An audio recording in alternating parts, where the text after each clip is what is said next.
Hola y bienvenidos a The Spanish Road. My name is Nuria and I'm your Spanish teacher. In today's video, I bring you some of the tools that I've used to learn English and that my pupils implement when they're learning Spanish. So if you want to learn Spanish fast, here are my top 4 tips. This is going to be a video completely in English, so if you're a beginner and you want to learn Spanish fast, I've got you covered. So the best way to learn Spanish or any language and learn fast is to immerse yourself in it. What I mean by that is surround yourself with Spanish. Even if you don't understand anything that they're saying, even if you don't have the option to go to a Spanish-speaking country. So low-key things that you can incorporate to achieve these is either listen to Spanish music or listen to a radio in Spanish. This is what I used to do when I was learning English. I would put just an English radio. I used to listen to BBC Radio 1, and even though you don't understand anything at the beginning, you're getting used to the sounds of the words, and eventually you will find that you start to understand and pick up expressions and words as you go along in your learning journey. So this takes no mental effort.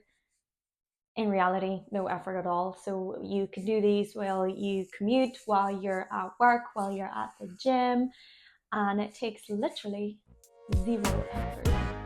Another thing that you can do if you're not the biggest fan of a radio is to create your own playlist on a Spotify. Some of the bands and Spanish singers that I like are Vetusta Morla, Oreja de Van Gogh, Iñigo Quintero, and other 80s music songs that I grew up with that I will list on the description below if you want some inspo about Spanish speaking music. Another thing that you can do to immerse yourself is start watching your favorite shows in Spanish with your language subtitles on it. This is very simple if you do have Netflix or Amazon Prime or any of the streaming services. This is very tough, as I remember, as I used to do these watching TV shows and series. So I would pick something that's not too long. It will take you quite a while to get used to it, but trust me, if you keep these up, it will pay huge dividends in the future. This is single-handedly the most important thing that you can do that's gonna propel your level unbelievably. So trust me, I know at the beginning it's very frustrating and it's very tough. So what I did and what I tell my pupils to do is you start with, for your example, Spanish with your own language subtitles, then eventually you will change the subtitles to Spanish as well. So you're listening and reading at the same time, understanding and learning how those words are firstly written and secondly how they sound. And then eventually you will remove the subtitles and just listen to it in Spanish. But I guarantee you that if you stick with it, it's so good for learning. Unless you can obviously immerse yourself and go to Spain for like a few months. Another tip that was very helpful for me while I was learning a language, French or English, was vocabulary and focusing on vocabulary. To do that, nowadays there's apps that you can use for practicing your vocabulary, etc. But back when I started it, there was no apps. Pen and paper was the way to go.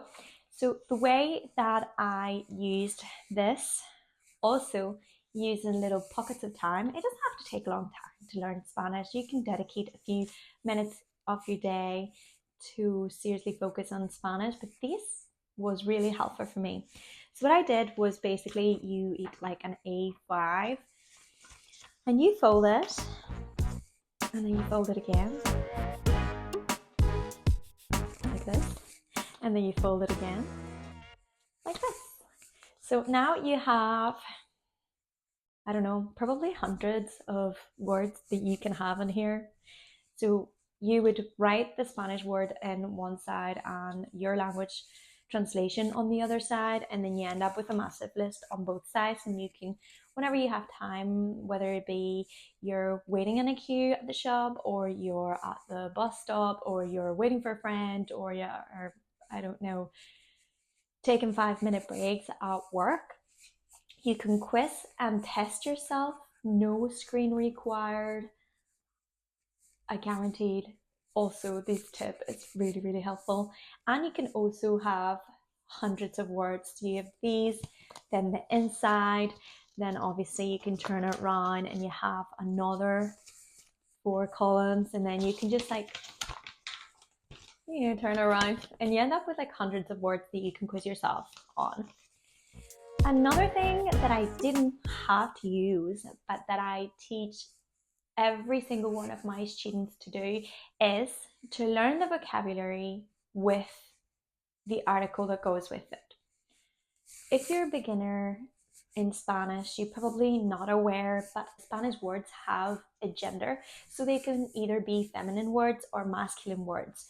So if you learn the word with the article, it's going to make your life so much easier, because you would not need to identify or learn how to identify if a word is masculine or feminine, because you've already learned it with the article that's telling you if it's a masculine or a feminine word. For example, instead of learning mesa, table, in English, I ask all my students to learn it like la mesa, the table.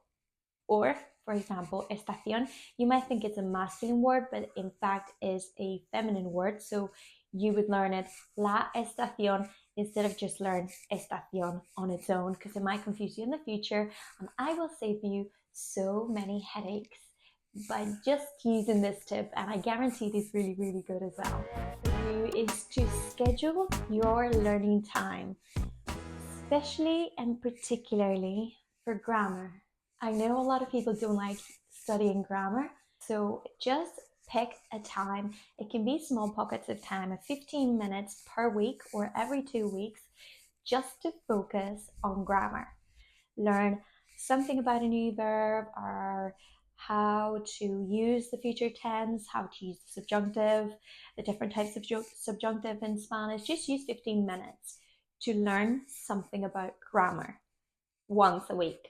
Then you can review for the rest of the week or the 2 weeks. It doesn't have to take a lot of your time. As I know, when I was learning English, I didn't sit down to learn for hours and hours on end. I just did it when I had time. So I guaranteed that if you schedule a particular time for grammar, again, it doesn't have to be huge. You don't have to commit to learning 2 hours a week. By only doing 15 minutes a week or 15 minutes every 2 weeks, but just focus on the grammar, you will be flying.